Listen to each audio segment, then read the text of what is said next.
Servus, Glück auf und herzlich willkommen zu meinem Tipp zum 16. Bundesligaspieltag zu Hause gegen den VfL Wolfsburg. Leute, mein Tipp ist 3:0. Warum zu null? Ja, weil Jonas Obig im Tor steht. Manuel Neuer wird sehr wahrscheinlich noch nicht ganz fit sein. Sonst wäre es wahrscheinlich ein 3:1 Tipp geworden. So gehe ich mal auf ein 3:0.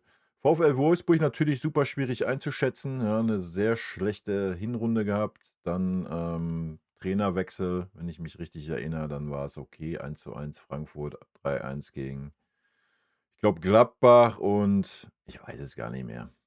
Union, glaube ich, gewonnen, ne? Und dann 3:4 jetzt im letzten Spiel vor der Winterpause 3:4 zu Hause verloren gegen Freiburg.